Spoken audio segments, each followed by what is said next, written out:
What's up, y'all? Good morning. It- You're now tuned into the Pandora Word Box Show. Of course, I'm your host, Pandora Love. And today we have something really, really rare that we're going to talk about. I have Miss Safari Free in the house and Mr. Damikio, sorry, D'Amico Star in here. He's here for support and also a male point of view of what we're talking about. Um, Miss Free, she's a wounded warrior, military, and we're here to talk about sexual trauma.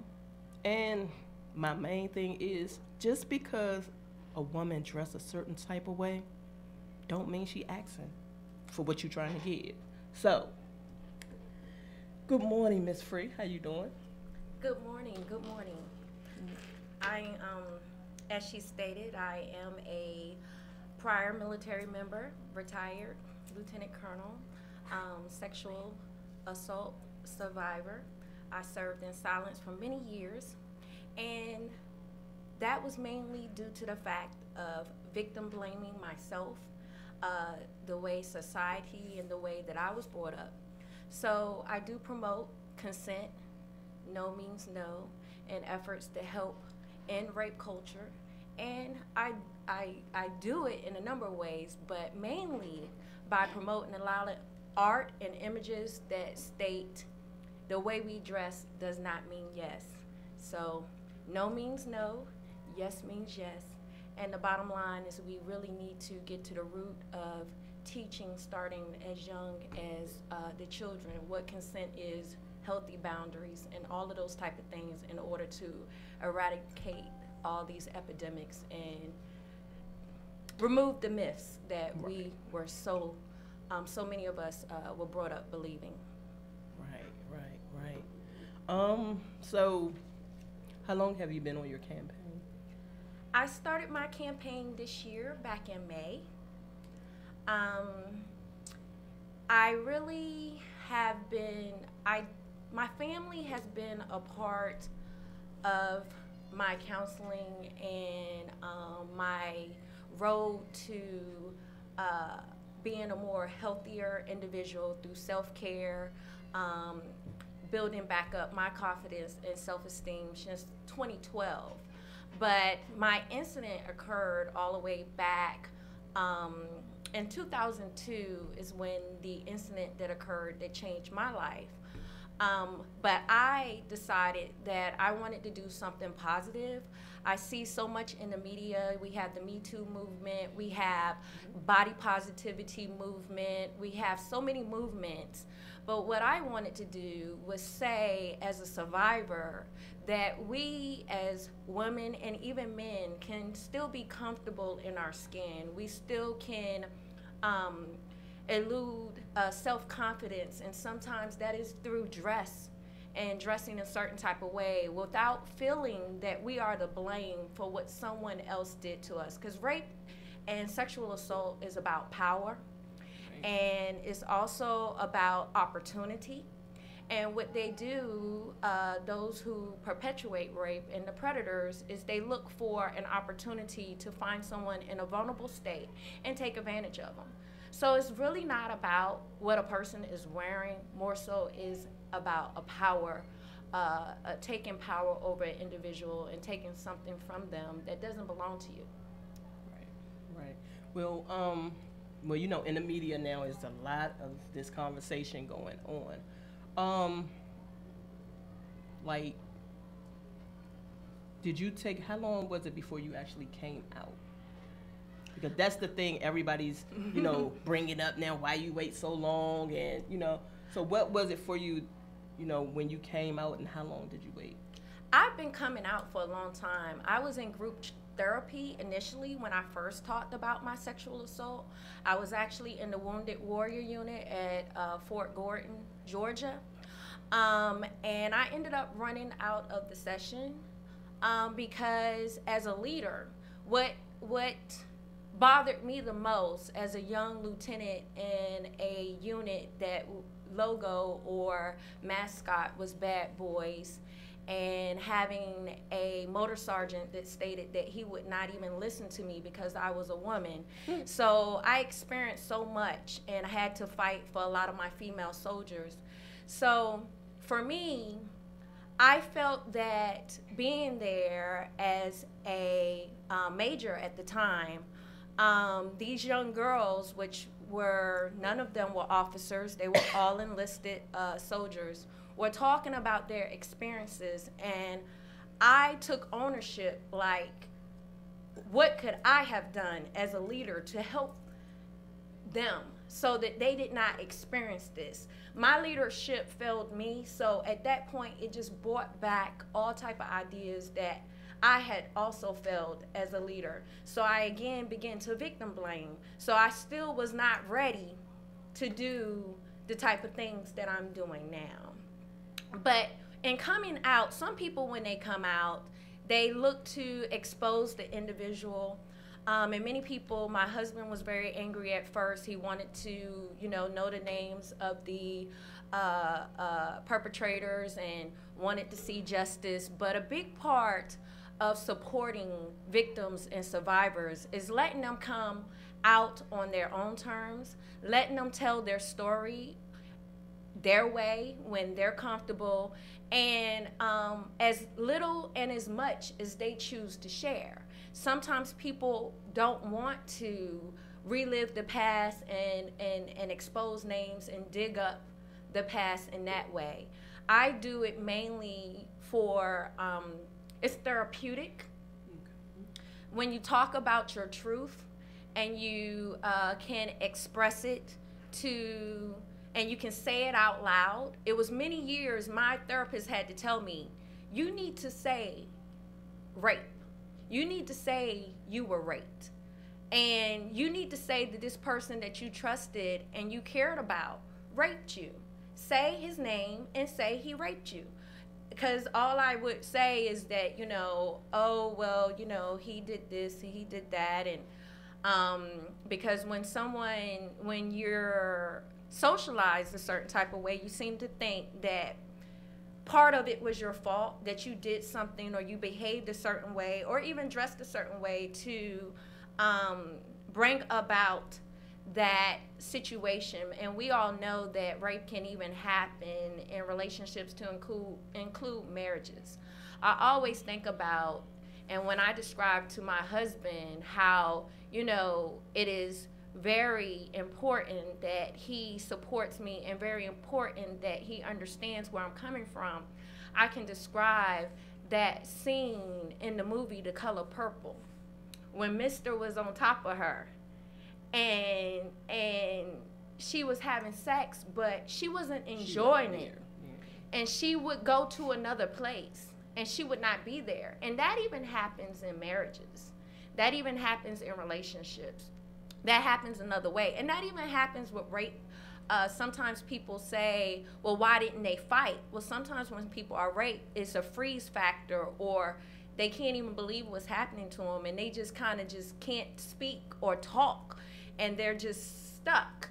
And a lot of people go somewhere else. So I always explain to people that only 2 to 8% of people that bring about rape are not being honest and sincere. And that's the same with any crime. Anything that goes on, robberies, people lie about anything for any reason. They want to get back at people, they want to do things.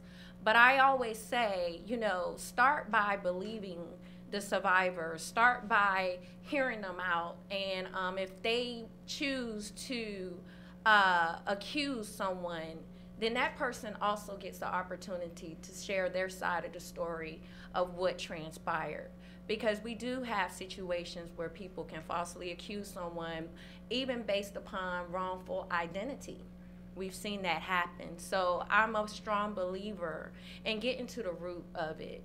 But for those who just want to come out for therapeutic purposes, to free themselves in efforts to get other people to share, because when you don't talk about it, either with your family, in therapy, or with others, then you're going that thing alone. you're reliving those experiences without someone being able to talk you through it, without someone saying, you know, I'm here for you. And that can be very traumatic for a lot of individuals. Okay. So, what would you say for someone that's in a household and is going on in a household, maybe a young girl, what should I say, maybe a stepbrother, a mother and father married, and the stepbrother's doing something? How would you? I mean, I think. Well, she said that she actually told her parents, and then the stepfather was like, "No, this, and that," and they pushed it under the rug. What would you like suggest for her or tell her to start? For that happens a lot in families. Families sometimes they know that there are predators within family. You have the drunkard grandfather or father that may have even touched a mother or father inappropriately, and then you have a daughter that is bringing this to your attention. Or in a situation like you described, they may they're in denial sometimes, or sometimes the family is aware that there's something going on, but they don't quite know and understand what it is. But families have been covering up a lot of family concerns for issues. For years, concerns and issues for years, and because they want to keep it in house, they don't want to see anybody go to jail. They don't want that negative attention on the family, and who has to carry that burden and be affected mentally, emotionally, and made themselves grow up to be predators because they never dealt with the situation is the one that is experiencing it. So what I say to them, if your family does not want to hear you, if your family does not want to support you, there are hotlines available. There are so many organizations and resources out there. We have something that people once upon a time did not have when those things were going on with them at their households. Right. We have cell phones. Right. We have social media. We have so many resources at our fingertips that I would encourage them to reach out to somebody. And there are people in the church that they could possibly reach out to. There are people at school that they could possibly reach out to. There is another family member. Everybody knows they got that ride or die uncle or aunt that don't play. They don't care what's going on in the family. We're going to expose this. Oh, you going down. So you kind of know who those people are. It's unfortunate that your own mother or father or even your brother has not taken you seriously, or even have been the one that has defiled you. But the bottom line is to actually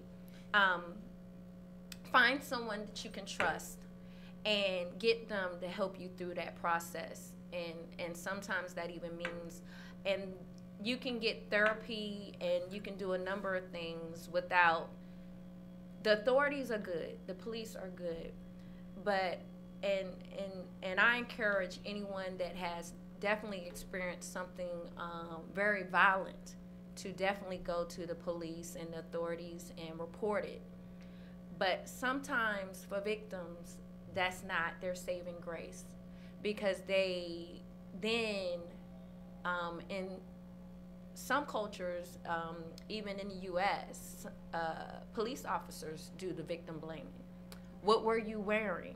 Where were you? How was you behaving? Was there anything that you thought that you did or said that would have made them think that you wanted them to do X, Y, and Z? And that happens a lot. And what we're trying to do, and I say we when I'm talking about people that are behind me and people that stand to do what I'm trying to do, is try to educate a culture that we have to stop the victim blaming. We have to stop what were you wearing, because the truth of the matter is that there are people raped wearing as much as sweats, coats, little girls wearing, a My Little Pony t-shirt or whatever. There is a art exhibit in Belgium that actually is dedicated to survivors and what they were wearing at the time of assault. And there is also so many studies out there that state that it really doesn't matter because children are raped, choir boys are raped. In the military, there sometimes are more men rapes than women, when in fact, what was a man wearing? His uniform, his three-piece uniform, and some combat boots, because it's all about power.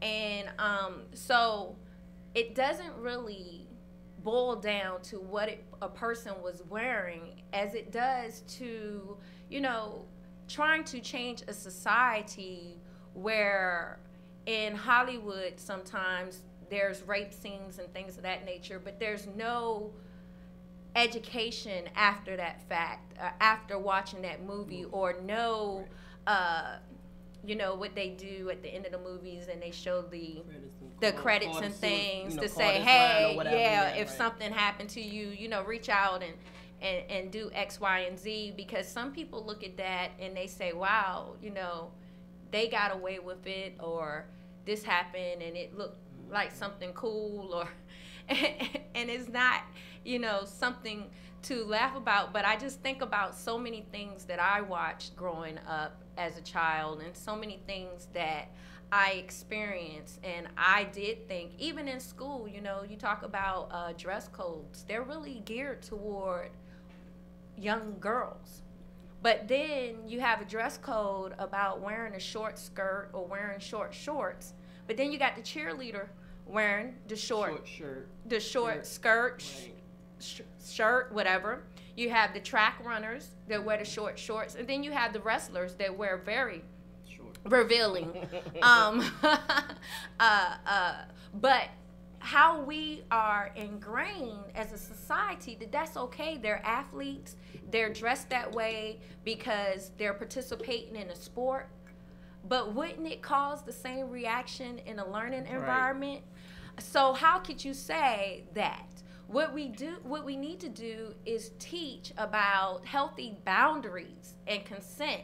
And we learn as young children that we are not to touch something that doesn't belong to us. Right. That we need to ask first. That's the same thing with anything else.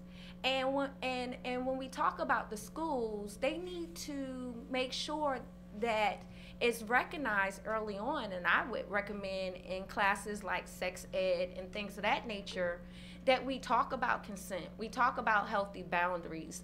And we talk about also, you know, ending rape culture actually starts as early as someone is able to learn right from wrong. And you know, we speak to it as if people do not understand right from wrong, but I've posted pictures and people will say, if you come out looking like that, then you deserve to be raped. Right, I looked at them. And that is very harsh, and that is very unfortunate, but there are a lot of people that think that way. There are a lot of people that think when a young girl goes to school and she changes out of her uniform into, you know, this outfit that she sees her iconic person. Like when I was young, it wasn't about dressing sexy. It was about looking like Madonna, looking like Salt and Pepper, looking like Vanessa Williams. The people who I thought were beautiful and confident. And I wanted to be beautiful and confident too, because I was coming into myself and I didn't have a lot of self-esteem back then. So the schools definitely need to teach both males and females about confidence, about body positivity, about loving the skin they're in, about, you know, not thinking you have any rights or ownership to someone just because you title boyfriend and girlfriend and all those type of things. And that's how we start tearing down a society that focuses on gender stereotypes and roles, where women are supposed to look a certain way and men could dress and do what they like, because it's all about equality and mutual respect and understanding of each other, regardless. Right. Okay, so like the picture you put up, the one with the pink, the one I like with the pink apron. Okay. The Okay. one with the pink apron with the finger up. No clothes. No clothes, just the apron. It was a couple of pictures though, but I read some of the comments, which was like really crazy. Yeah. For people to think, like, one guy said, I ain't gonna say his name. He was like, well, if I see you, you gonna get it. I'm like, what? I mean, these people are coming like no boundaries. They just don't care. How you gonna say that? The one when you say still not asking for it. How you gonna say I'm not asking for it? Just because I'm naked don't mean I'm naked for you. So, when did you get the courage to say I'm gonna take these pictures and I'm gonna put them out there? I'm not the only one. There's a whole bunch of females and males, and even body positivity campaigns with ESPN even has a whole series that they do every year with naked athletes in their and they're promoting, yes, they're promoting body positivity, confidence, and a whole bunch of things. Yes, a lot of people don't know ESPN did that, but I highlighted it on my page. It is there. So the bottom line is, I use those images that are controversial, that draw attention, and in all my posts there is education. Right. There's articles. There is information that points people to other resources, to hotlines, and ways that they can talk about these things. And I want those people that, are demoralizing or looking at women a certain type of way, not as human beings, or even men that are showing skin, to read these articles and know that there's a different perspective to this. That a woman that is out there who thinks she put her pretty dress on because she wants to feel confidence, because there's a lot of research that states that, our clothes are tied to our feelings. So if I want to feel sexy, if I want to elude confidence, then I'm going to dress a certain type of way so that I can feel a certain type of way. It doesn't mean that I'm dressing this way for you. It might be simply for me, but some people do dress to attract others, but that doesn't mean they are dressing to attract you. So I put these images out there because I want it to be known that a person has a right, even people in different occupational settings,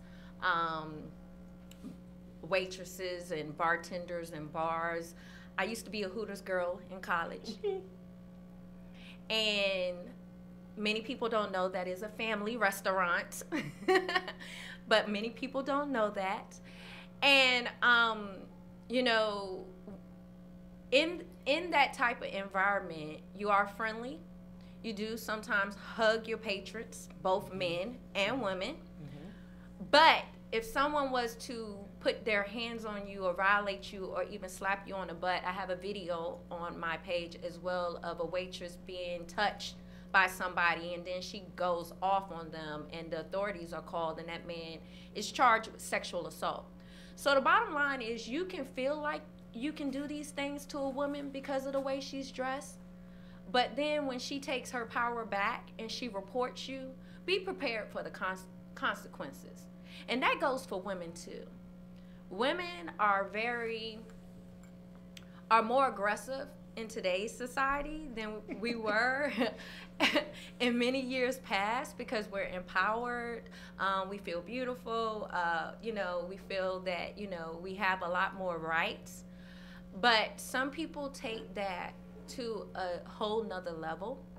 And even like with somebody like D'Amico, I know he's experienced where women have possibly groped him, thrown themselves at him, and even possibly called him out a name if he dared to turn their wonderful goods and services. So it happens to both men and women in different occupations around the globe. But the bottom line is a person's occupation, a person's dress. If I feel like I want to put my freakum dress on and go walk to the club and go party, people do not have the right to assume that I want to be called certain things, that I want to be talked to a certain type of way, or that I want to be touched. Right. I know the youngins these days, they call it being thirsty. Oh, yeah, thirsty hoes. Being thirsty. Like, if you just take a nice picture, with your freakum dress on and you pose a certain way, you're thirsty. Mm-hmm. Especially when you get a certain number of guys that complain, oh, she's thirsty. It's thirsty. Mm-hmm. I have issue with, I saw something the other day.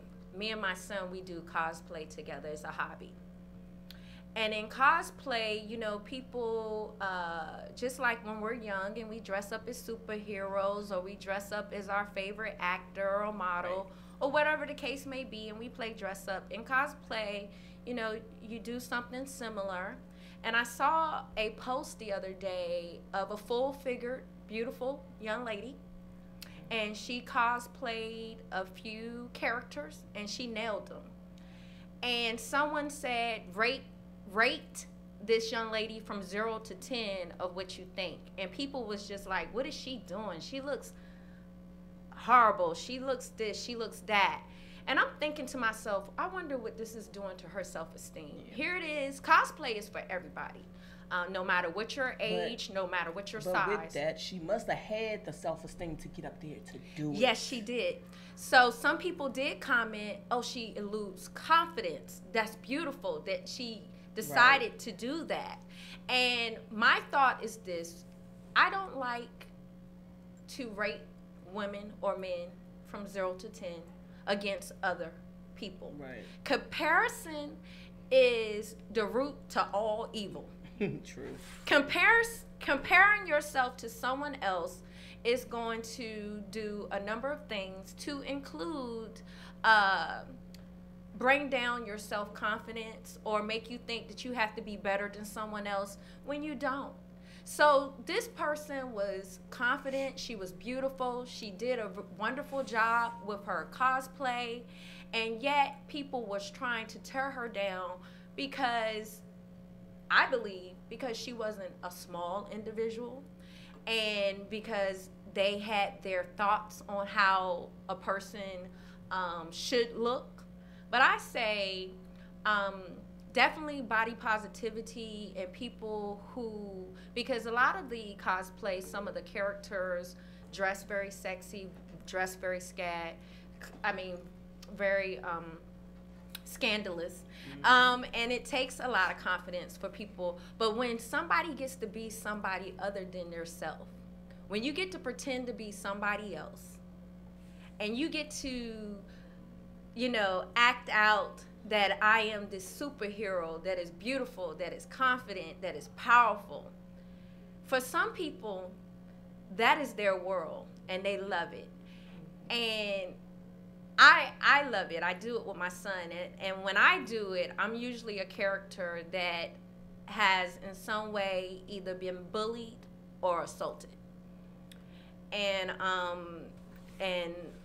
think, and I use that opportunity to educate and remind people of those scenes or those opportunities where in Hollywood or where someone was not treated the way that we as human beings should treat people.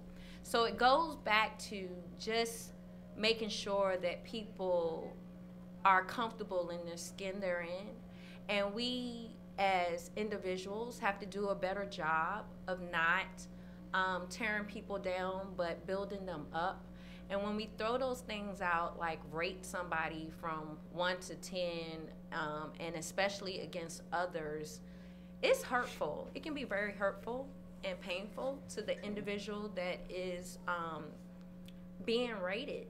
And we even do that with celebrities like, Cardi B and Nicki. I think they're both beautiful women, both powerful, both doing their thing. But it's the fans sometimes that cause all the drama because we're comparing. And it does come a time to compare when it's time to award them and decide who had the best music for the year. But when we compare their bodies, their beauty, and things of that nature, beauty is in the eye of the beholder. However, we don't want anyone to do that to us, so we have to be careful how we teach our boys and girls about respecting someone else's beauty, that all people are beautiful, all bodies are beautiful, and it may not be your cup of tea, but it is somebody else's. And so, but to treat people with dignity and respect, and so that you are not tearing down other individuals because of your own personal bias or your own personal thoughts about the way someone should look, feel, or behave. So D'Amico, you already knew I was coming. So tell us a little bit about. Okay, so being an indie artist, I'm putting the camera on you. You're handsome and all that, but well, I can sing. Yeah, I keep it real. That's just how I talk. I mean, so what has happened to you? They be grabbing on you. I've been grabbing occasions. I mean, at events, it's more of a like, one of those. Like, the chest. Yeah, I mean, it's still grabbing, but yeah, it's more like. Ain't nobody grab your butt cheek yet. Nah. No, women are into grabbing butt cheeks. I know. Nah, not yet. No grabbing butt cheeks. Mostly, be like, oh, your shoulders, or you grab your chest and be like, which. And what do you do? I mean, do you like, don't do that, stop, and like, most of the time I'm in the moment, so I just kind of brush it off, like. But see, that makes it feel like it's okay. That's true too, but I mean. You have to say something right then and there. Like, no, I mean, okay, not saying that, but just say, like, can you get off me? Like, if you're offended by it, that's yeah. But to me, I mean, it's just part of being an artist. Is that what you're saying? No, I'm not saying that because I could do a campaign and we could get some pictures going. Like, no, it's just most of the time, like you see me out, whatever. If I'm in my zone, if somebody touches me, I don't really yeah, I don't really right until later on. Later on, I'm like, yo, she just like really just grabbed my chest, and just squeeze that joint. And told her friend, hey girl, come feel the chest. Like that happened to me before. Right. Yeah, so I guess at the time, I know for me at the time, I'd be just so focused on what I'm about to do, whether I'm performing and everything, I don't pay no attention. But I think if it was something else, like below the waist, yeah, I'd be like, yo, don't touch me. What about if it would have happened in a different type of environment, like at a restaurant, at a club, where you had more intimate time with that individual and you're not up performing, where you're kind of in the zone? But if it would have happened where you're just kind of just chilling, well, then that's a don't touch me moment. So just say, let me give you an incident. So if me and you, we going to talk business and we decide to go out for lunch, and under the table I just take my hand and caress it upon your leg. I'm looking like you crazy. You're just looking at me though. No, I'm gonna smack your hand and I'm like, yo, it's like, no. Do you know how often that happens to women? I bet all the time. All the time. And most of them freeze up, like you say, and just look at you like. But really? Then it happens to men a lot too. But I think for us, sometimes we look at it as like, oh, it's a compliment a little bit, instead of being like no, she really just like touched me. But then men also have, unfortunately, we have like that double standard thing. Like we'd be like, if she was ugly, he'd been like, but if he's attracted to her, then he might let her, touch his leg or whatever. So it's a lot of different scenarios. Unfortunately, that it can go like that. Okay, so as a man, what do you think about the Me Too movement? Well, first I'd say it's unfortunate because to me this, I have a daughter, so like, just anybody who's being assaulted or just that fear, like I hate that when I see somebody like actually scared, it really is like, it gives me attitude, like, and I don't know, more people should stand up, which is, I know it's harder depending on, the degree of the trauma, but I think it's a good thing that's coming out, on the female side and male side. And though I guess the one thing is it's kind of harder on the male side because a lot of people don't believe that a male can be raped or like that. So it's one of those things. Okay, so if a woman raped you, would you tell? I know you all strong and stuff, but if she raped you, you try to stand. Okay, so we out and I drug you and I rape you, and you realize once you come through all your stuff that you've been raped. Because even though people don't understand, even though your mind out there, your body will still function, so you will still get an erection. So that's what people are trying to figure out with Bill Cosby and all this stuff right now. You can still get an erection. Yeah, well, I'm gonna have to report it, because I don't hit women. But for me, first I'm gonna think something's wrong with her for her to even try to drug me, and that ain't cool. Well, most of them don't know they're drug until they go to the doctor and they pull the blood. Yeah, and then when you pull the blood, there's no telling. Yeah, we're gonna have some issues. You would report it. You wouldn't feel less of a man to go in there and be like, man, Pandora raped me.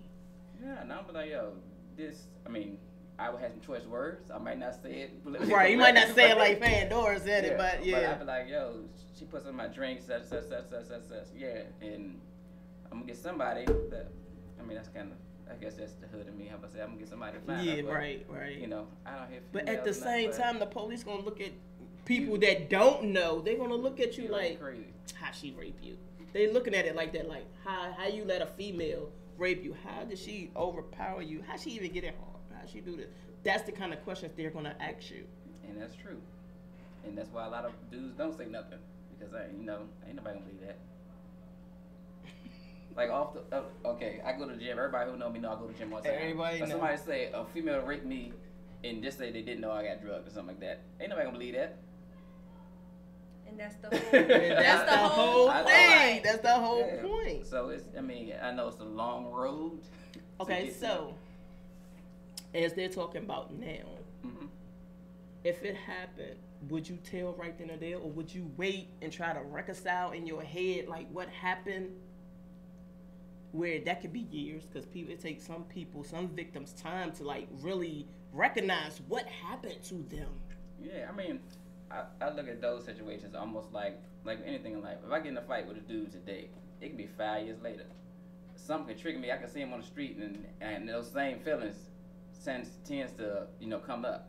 So it's not easily forgotten. It's not easily you can't. Some people can put it in their mind or put it in the back of their mind for only a certain amount of time. But if you don't address it, it's always gonna come back sooner or later. So the time thing. Everybody can say, because I used to say that at first too, like, yeah, why didn't you say nothing right then? But depending on what it is, a lot of people, you wonder why this happened to you. Your self-esteem is hurt. If anybody can believe you, it's like so many things add up to why you're not saying it right now. So, because me personally, I think it's harder for a man to come out than a woman. That's my personal opinion. Because that's actually it's a fact. Reported.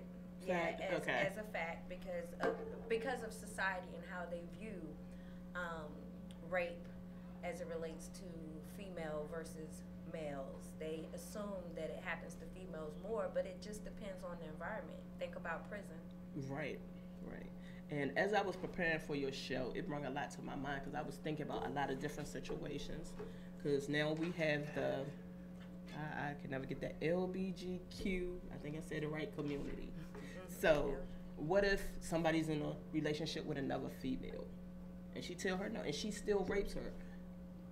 You know, they don't, it's the same thing. You remember the Players Club, right? Right, right. So the same thing is if it's a male on male situation, I mean a female on female situation, a lot of the female is still scared to come out and say it. How did she rape her? Male on male, definitely, they're definitely gonna take forever to come out. But what I want to explain to people like us, all three of us are parents. And for us with kids, it's signs. And what I realized, a lot of parents don't pay attention to the signs. If you always sending your child over an aunt or uncle house and your kid like, I don't want to go, constantly telling you they don't want to go, it's a reason that they don't want to go. Find out. It ain't just that Aunt Sandra, she's mean to me, she don't let me do this, she don't let me do that. If they don't say, I don't like going over there because she don't let me play my game, she don't let me do it. If it's just, I don't want to go over there because I don't like Uncle Tommy or whatever, it's more going on to that. Sometimes, yes it is. It's more than just, I want my way. It's something going on. And sometimes parents, because these young girls, they so ready to go out and go to the club and do what they want to do, they're ignoring the signs. I see on Facebook all the time where it's like a 2-year-old or a 3-year-old being molested by a grown man. I don't understand what's wrong with his head. I know he's crazy. What do you even see there? Somebody that can't tell, that can't run their mouth. It's just somebody that's weak and has nothing, can't do nothing. But it's just, sad. It's sad. And I have these papers here for those who can see. It's because I have statistics, and I wanted to just, I couldn't find it fast enough when you were talking to D'Amico about men, but it says 1.5% of all men have been raped, and 47% of bisexual men have experienced some form of unwanted sexual contact in their lifetime. So there's a lot to be said about men being raped. We talk about it, and we more, or it's more what you call it, not so taboo when you talk about prison rapes. Yeah. But when you're not in prison, it's still and I talked earlier about one of the organizations, RAIN, actually reports that male military members are raped at a very high rate. Yes. And and they speak of that because when you talk about what someone was wearing at the time of rape, not only are females affected, but military members that are in uniform. Right. And it goes to bullying too. We hear of cases sometimes in not only the military, but in other, I want to say, boys clubs like police officers, firemen, things of that nature, where women experience a high rate of sexual assault and rape from other, officers or, their people that they're supposed to trust. And what are they wearing? So it's just a very hard thing to wrap your mind around and deal with, other than knowing that when you put it in perspective that elderly people yes, the nursing homes get raped, and their family do not believe them. I used to work in hospice, and the lady used to say it all the time. And so I had to write up the report and because everything they say, you have to. I write it down, and they don't believe them. I even took it to the point where I went personally to the family, and I was like, "No," she said, "All of them not out of their mind." They want them to be, but all of them not out of their mind. You know, and that is so sad when you're that age and nobody's fighting for you. I'm sorry. You can't fight for yourself, and your family ain't trying to fight for you. It's just... Everybody see Empire last episode? Nope. Well, if you didn't, one of the scenes was I can't think of the character name, so forgive me. My memory is not the best sometimes. But one of the scenes, the grandmother is being held by gunpoint, and she's saying, I don't have any money, I don't have anything, and he's not looking for that. So they're getting ready to go through, as they roll out this story, how she's going to deal with this trauma. Because they didn't Lucia's show mother? it. Lucia? No, it's Cookie's mom. Oh, did I say Empire? Forgive me. I am so wrong. It was Star. Okay, it was Star. Okay. It was Star. I watched them together. So you're talking about Queen Latifah's mother? No, I'm talking about the young man who was in the wheelchair. Okay. Grandmother. His grandmother? Yes, his grandmother. She wicked, yeah. So yeah. I mean, not as wicked as a wicked person, but yeah, she's a tough. Yeah, she's a tough cookie. Yeah. So they're about to roll that out, and it's gonna be interesting to watch. But she's gonna probably need therapy, and he's gonna have to deal with his emotions of wanting to kill and hurt this individual, and so it's gonna be interesting. But I think when I saw that, I was very pleased that they took a non-traditional way of bringing out what could happen as it relates to rape and sexual assault, because we see so much it's the beautiful women, and we see so much it's the the woman that's out there drinking or whatever when we watching these high profile series, but to go after the grandmother, yes, that to me, I was like, wow. Yeah, unexpected. Yeah, very unexpected, and I'm really excited to see how it all pans out. But I was very pleased, because we definitely need more of that in Hollywood. We need more of them showing how things could happen, and how people need to come to that person aid with support, and them going through the therapy and all those things versus some of the other things. Because not all the time you're going to tell somebody and they're going to get murdered, or the police are just going to come and take them away. It's not always that simple or that black and white. Right. But I think from what I saw, they're going to deal with the aftermath of how she has to deal with it, and that's what I would like to see. So if I spoiled it for some of you who haven't caught up on your series, you put me on point because I missed it. Who haven't caught up with their series, I do apologize. I got excited because I thought you were about to tell me about Empire, because I missed it. Yeah, it wasn't Empire, it was Star. Because Lucia's mother, woo boy. Yeah, she's a trip. She'll kill you. She ain't playing. You tell her she's Lucia's mother. Yeah, she's definitely someone who has a lot of confidence, and she's a gangster. So, have you started or thought about taking your program through the school systems for the teenage girls? Well, for the teenage students, period. I've been people have talked to me about taking this to another level, even going 501c with it, and becoming a nonprofit. But I think I want to start, like you stated, where I can have something like teas or something like that at different places where people can come out, survivors, in a place where there's other people that support them, that are willing to listen.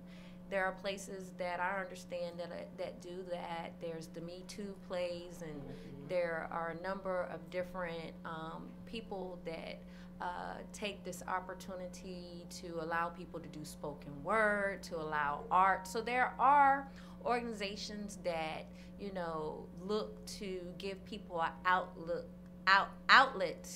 to share in an artistic and powerful way. But I have seriously thought about, you know, like I said, about consent and things of that nature. I talked about earlier how I use the cosplay. I'm in the process of getting brochures and stuff made about bullying, and brochures and stuff made about sexual assault, so that when I get an opportunity to interact with people at all ages, and that I can give them some materials to read. And, you know, there are books out there that are age appropriate for consent as early as kindergarten years. So I want to try to have materials that's going to speak to different age groups. And I do think it's important for teenagers, especially young girls and young men that are just coming into their own and learning about their bodies and who they are. I think it's important to try to get certain messages to them. And another outlet is definitely the colleges and universities. There are a lot of college students that are starting their own initiatives that speak to this. They're taking a stand, they're advocating. My son, I like to say he's my youngest son, he's a young advocate. I think he just completed, he just had a musical that was in support of anti-bullying. And so, you know, I take every opportunity to educate both him and my son, who's an athlete, who I had to sit down and have several talks with, and show him videos about athletes being falsely accused of assault and rape, and people coming forward years later and saying their parents made them make those accusations. So I've had to sit down and have these talks even with my sons about ensuring that when there's alcohol around and things of that nature, I don't want them drinking, but again, kids will be kids and things can happen. So I make sure that I educate them about what can happen when you're in these situations, and that you don't need to be drinking. As a matter of fact, I prefer that you leave those type of environments, because there's so many things that could happen that you could be finding yourself in a situation where you're just guilty by association, not even taking part in what's going on. So I educate them about all the different scenarios that can happen. Especially, my youngest son said to me the other day that he has a girlfriend, and the mother and father don't believe in her dating outside of her race. And I said to him quickly, then that is not a girlfriend you need to have. And matter of fact, you're too young to have a girlfriend anyway. Right. So again, you have to educate them about how situations can turn nasty for them really quickly, especially in controversial situations where they are unaware or uneducated about what can happen in these type of environments. And I try to tell them they have to be positive bystanders. If you see something, say something. Right. My oldest son made me very proud last year, where a young girl disclosed to him that she wanted to kill herself, and he immediately took it to the teacher, and they gave him all type of praise. So I tell my boys that they have to be bystanders that are there to support people who are being mistreated, whether it's bullying or whether it's someone being touched inappropriately or someone, you know, saying no. Even when a girl is touching an athlete or, you know, doing certain things, other guys should be able to say, you know, not man, you know, look how beautiful she is. Why aren't you, you know, why don't you want that? They should be able to stand up, like one of my posts on my page, and say, didn't you hear him say no? Right. Didn't you hear him say stop? Right. They need to be the ones, and it does start, as you stated, with our youth. They are our next generation. Just like when we try to end racism and all these other bigotries out in the world where, you know, once upon a time, D'Amico probably tastes like chocolate and peat milk, but that's definitely a myth. So, but it took it's a myth, women. It took educating people, you know, that were different than us about a different perspective, and informing them about the truth and what it really is. And that's the only way you can change views. Some people are ingrained in their beliefs. You won't be able to change them no matter what you say or do. But what you can help them see is another perspective, and at the very least, hopefully, respect other people's boundaries and respect other people's decisions, and know that, you know, if something happened to them, to believe them, to listen, and to take people seriously when they talk about these type of issues. Okay. So, because I know you do a lot, I can tell you do a lot of research. So what do you feel about this new pedophilia law that they're trying to get passed? That, I try to stay away from political lights. But it does have a lot to do with what you're covering, you know, so how do you personally feel about it? I think that laws like that are another way to take away people's power to be who it is that they are, to be able to have a voice, and because people are different. There are norms, and then there are alternative lifestyles, alternative ways. And although they may not be your way, if people are not doing anything to hurt or harm you, I'm not committing murder. I'm not, you know, violating your personal beliefs, then I just kind of think, you know, from a political standpoint, like I said, I try to stay away from politics, but unless people are hurting other people, then leave it be. What's your thoughts? Well, my thought on the pedophilia law is it shouldn't be passed.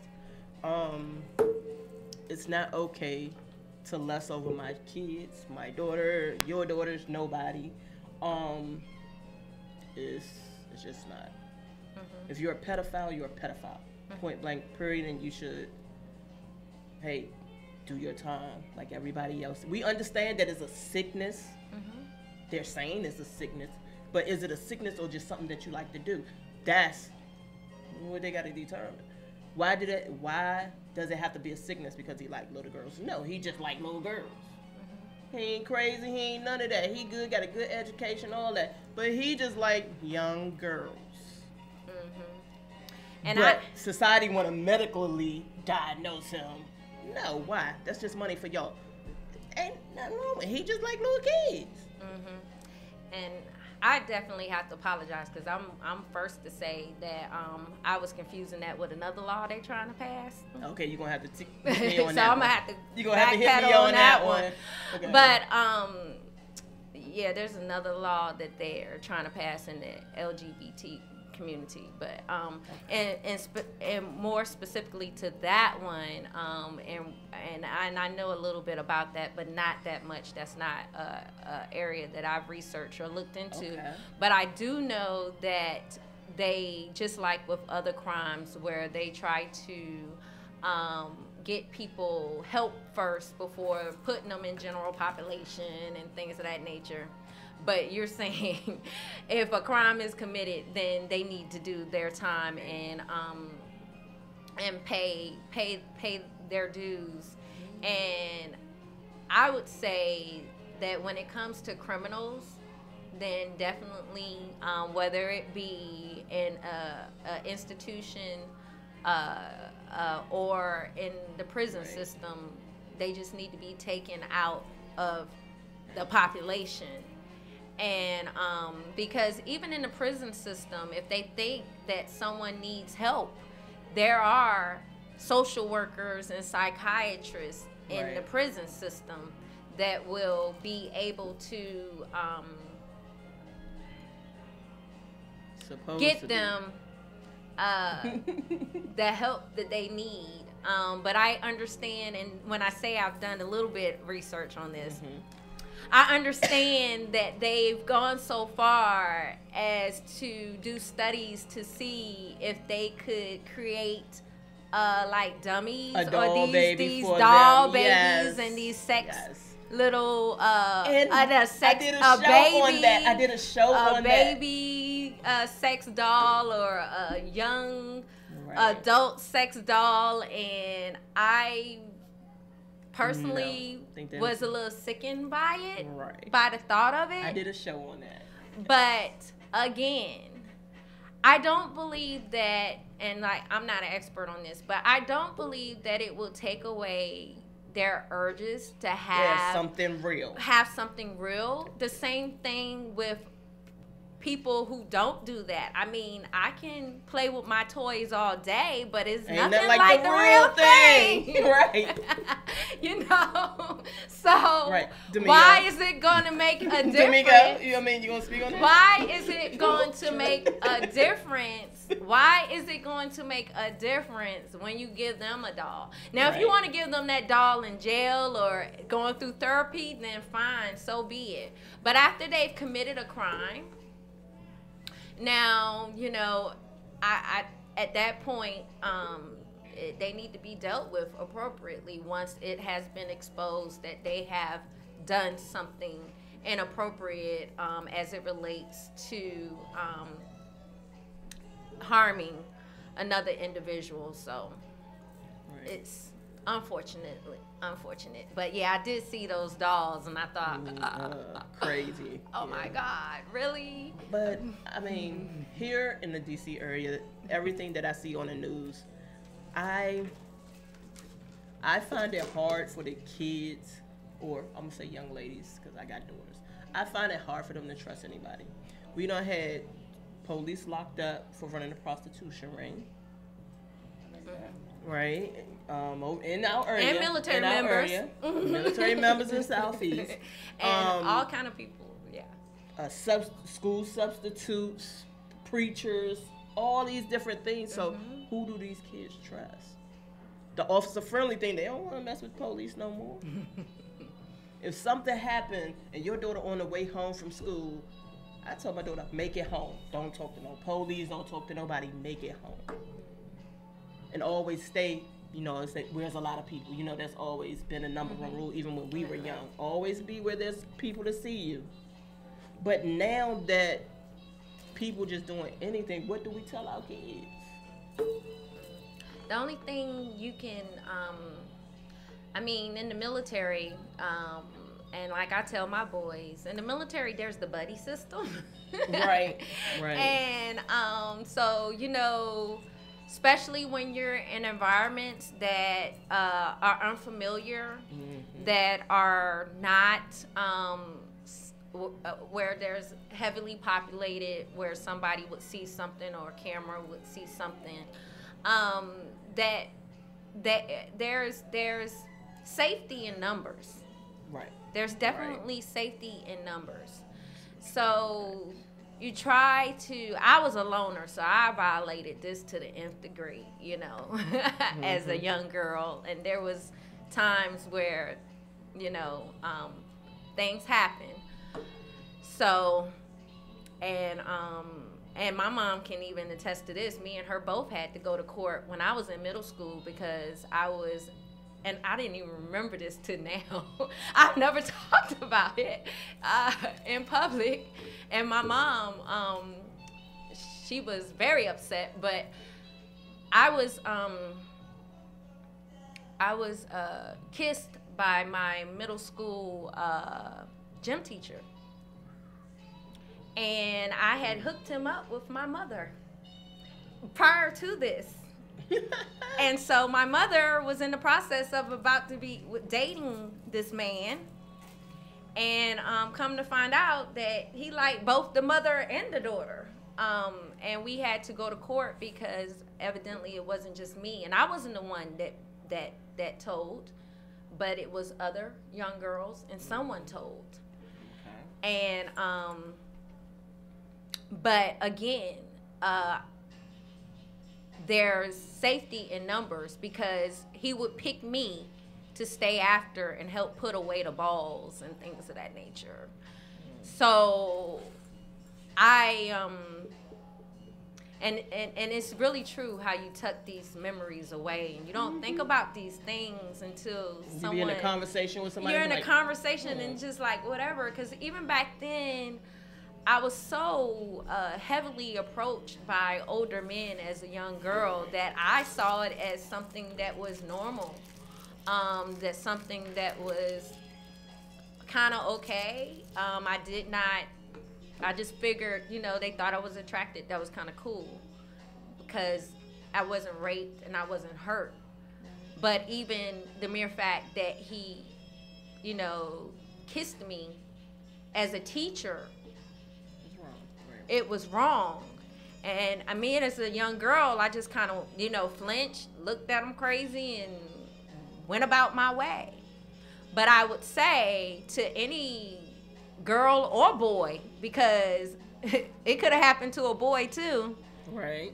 That when someone asks you to stay behind and assist with something, an adult, and in an environment where it appears where they can have you to themselves, to say, okay, no problem, but ask someone else to stay with you. And if they have a problem with that, then there's an issue. You don't need to stay.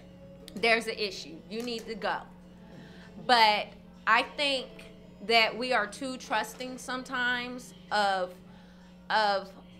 especially young children and adults of other individuals, because you always say that these things would not happen to you.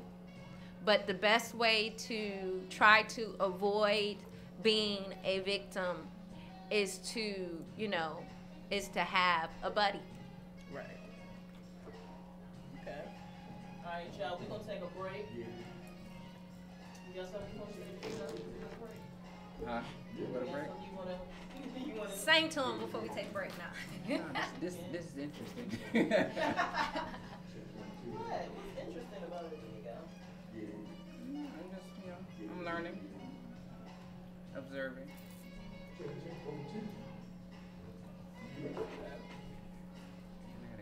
So do I need to put an alert out on my indie artists? Huh? Do I need to put help out there for my indie artists?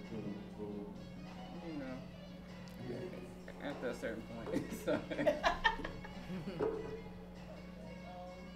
Are we still on? Yeah, we still on. All right, y'all. So right now, I'm gonna play one of the songs from Tamiko Starr's new album, Bittersweet.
trying my best not to stare. Girl, there's something familiar about you. All my life I know that I know you. Cause every time I start thinking about it, you know how I get when I'm thinking about it. That night that we shared, picturing your legs in the air, kissing and hugging, we started off fucking, end up making loving, and that's so crazy. My memory is hazy, I can't remember last night. Was the last night I met you at the bar? It was last night. I had a few shots and I don't even drink. Was it last night? Damn, everything seems so hazy. It was last night. It was last night you woke up next to me. This is more than deja vu. Deja vu. I can't explain the attraction I had for you. I can't explain it. This is more than deja vu. Could it be a dream? A real life fantasy? Girl, I'm making my way towards you. Wondering what I'm gonna say to you. We locked eyes as I crossed the room. By the look in your eyes, you seem so surprised. That I know that it was you peeping up out of my room. What is a nigga to do when I want some more of you? Yeah, I want some more of you. Girl, I want some more of you. That pussy was the truth. Even though my memory's hazy, I'm starting to remember. It was last night I met you at the bar. It was last night. I had a few shots that I don't even drink. Was it last night? Damn, everything seems so hazy. It was last night. It was last night you woke up next to me. This is more than deja vu. Deja vu. I can't explain the attraction I had for you. Girl, I can't explain it.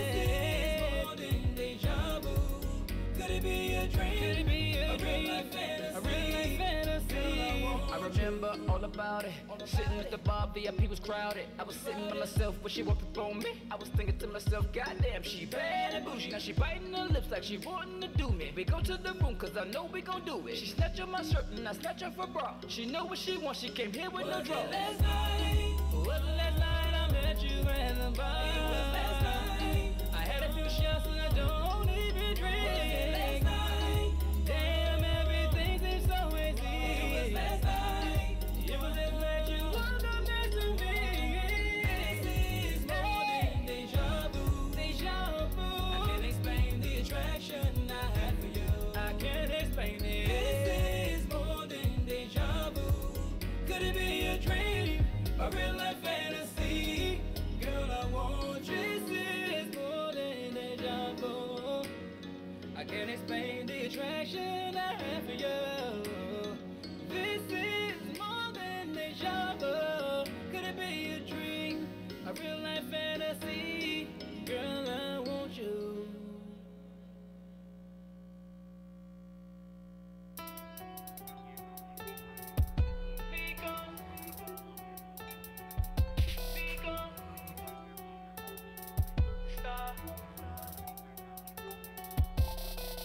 It's the confidence I see when you're walking. It's your sexy ass smile when you're talking. Not to mention independent, you a boss, yeah. And we can go head to head when we fall, yeah. How did you do it? Got them I blew it. Ain't supposed to catch feelings, girl, we both still healing. And we both fresh out of relationship. Supposed to be chilling and hanging and shit. What am I feeling for you? If you don't know, you got me so damn confused. What am I feeling for you? If you don't know, you got me so damn confused. What am I feeling? Girl, you know we both agreed to no strings attached. We can go to dinner, hit a movie, do this and that. Now it don't change, cause we crossed the line, no going back. And it'll never be the same, cause we fuck it, there's something about your love it. The way you work the thing got me thinking about a ring, yeah. Oh shit, damn a nigga tripping. I ain't gon' let her with me, gotta flip it and reverse it. How can you do it? Get them a blue it. We ain't supposed to catch feelings, girl, we both still healing. And we both fresh out in relationship. Supposed to be chillin' and hanging and shit. What am I feeling for you? If you don't know, you got me so damn confused. What am I feeling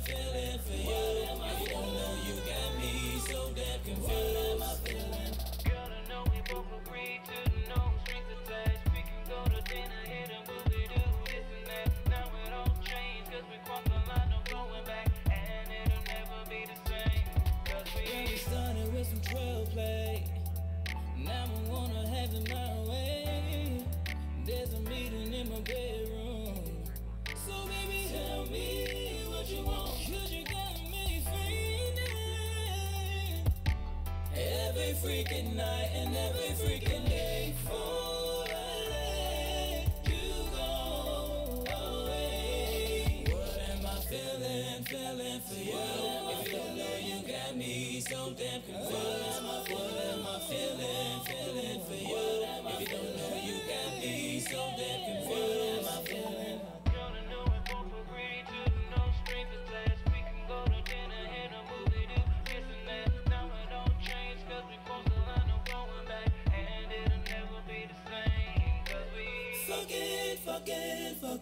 Fucking.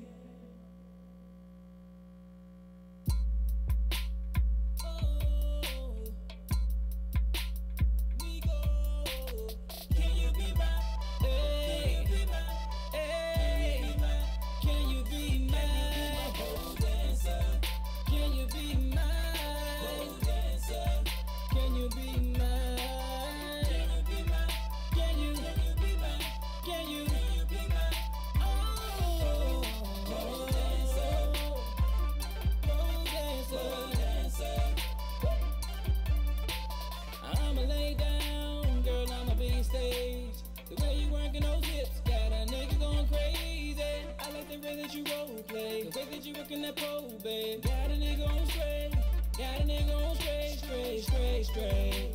It's the way you spin around it, yeah. The way you're moving up and down it, yeah. Damn girl, you working those hips, yeah. You working on the tip, yeah. Yeah, you working those hips left, right, babe. Now she biting her lips so sexy. Got me loosening my grip on this money, babe. I'm about to toss these Benjamins, call it heavy rain. Can you be mine? Can you be mine? Can you be my pole dancer? Pole dancer, pole dancer, pole dancer. Can you be mine? Can you be mine? Can you be mine? Can you be mine? Hey, pole dancer, pole dancer, pole dancer, pole dancer. 5, 10, 20, 50 to 100. She bouncing in that spit, got me spending all this money. The way you switch positions, those tattoos and those piercings. Girl, your body lit, got me hoping I'm a hit. I need another drink, cause I ain't never had no one like you. And it's the way you do the things you do. Cause girl, you know you're blowing my mind. What do a nigga have to do to make you mine? Now I'm dropping those hips up and down, baby. Up and down the pole, split that's right, baby. I'm losing my grip. I'm about to toss them Benjamins, call it heavy rain. Can you be mine? Can you be mine? Can you be mine? Can you be mine? Can you be mine? Can you be mine? Can you be my pole dancer? Pole dancer, pole dancer, my pole dancer. Can you be mine? Can you be mine? Can you be mine? Can you be mine? Can you be mine? Can you be mine? Pole dancer, pole dancer, pole dancer, pole dancer. We gon' turn this bedroom into a strip club.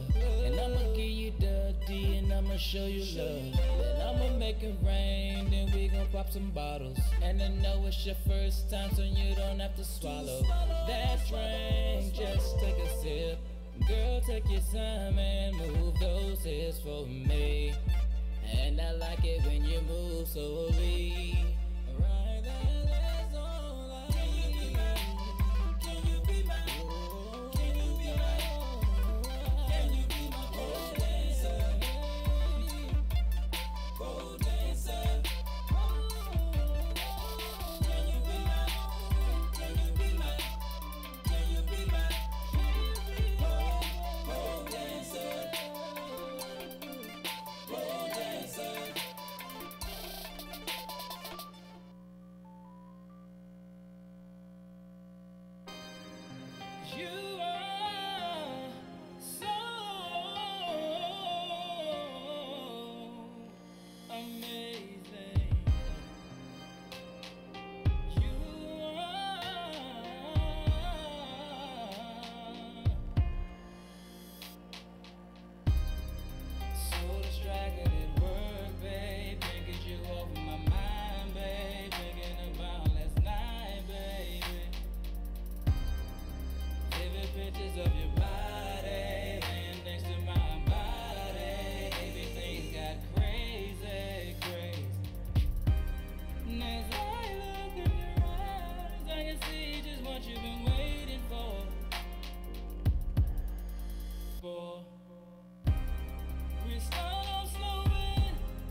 The deeper I'm stroking, the wetter you getting. And you say you was squirting, then I think we finished. By the look in the bed right now, we can go swimming, we can go swimming, we can go swimming. So amazing, so amazing, amazing.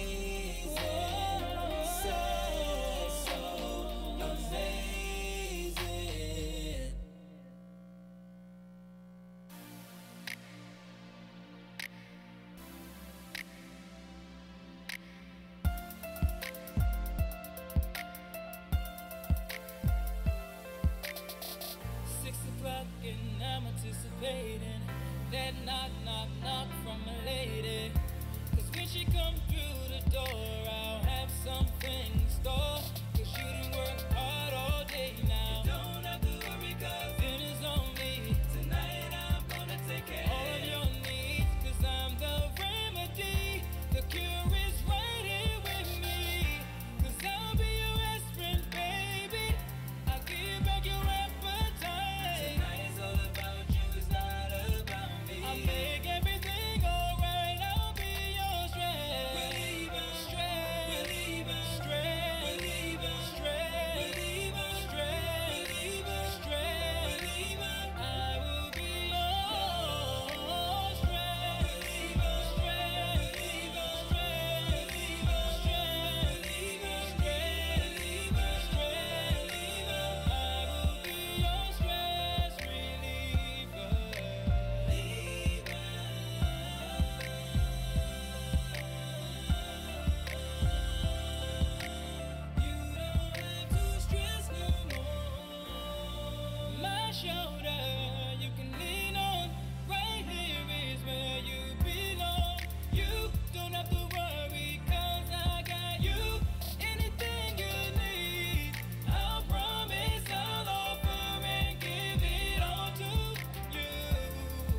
If you rockin', sip it to me in the bed.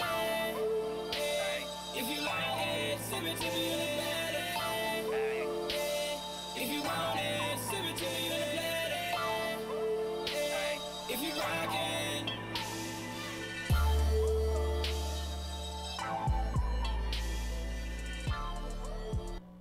What's up, y'all? You're now tuned back into the Pandora Word Box Show. I'm your host, Pandora Love, and I'm sitting here with Miss Safari Free and Mr. D'Amico Star. I'm going to call you D'Amico. D'Amico Star. With D'Amico Star. Miss Free, tell everybody where they can follow you, your movements, as far as your campaign and everything. Just give them the information. Okay. On IG, I'm free_safari. Facebook, they wouldn't let me have free safari, so it's Safari Free. But I have a page as well and my page is actually Free Safari. As far as my movement is still sexy after sexual assault, and that's #sexy after sexual assault. And my movement is about body positivity, consent, as well as a movement to try to educate people about rape culture and trying to change a lot of the stereotypes and the ways that we were brought up to look at women a certain way and men a certain way as it relates to gender roles and things of that nature. So please follow me. It's all about me regaining my freedom, my voice.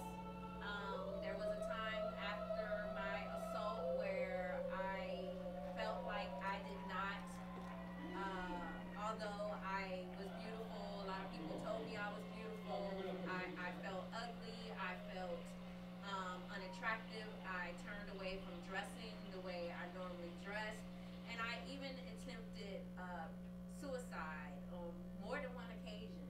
And first time I was saved. So I do a lot of what I do.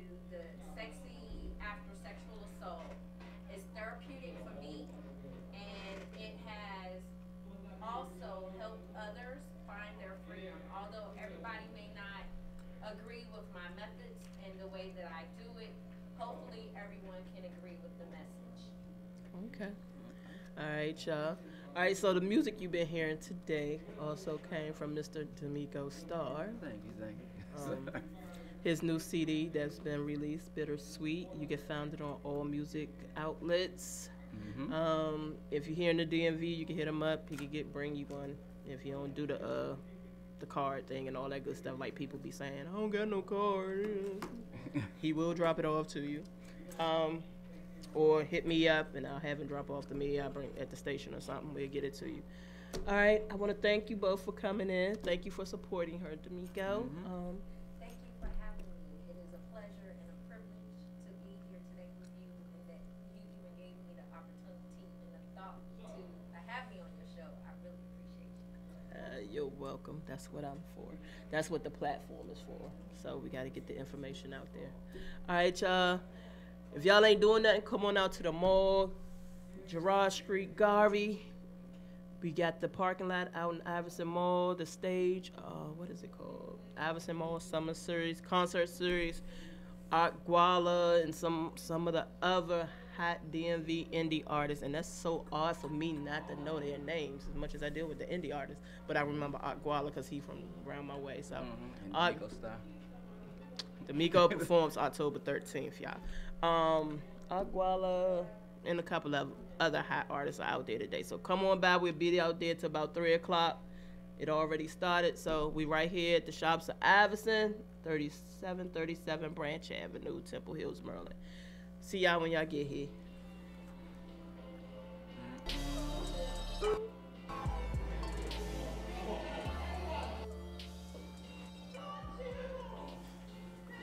If you don't go down there and sing. Ask you. Who they ask you?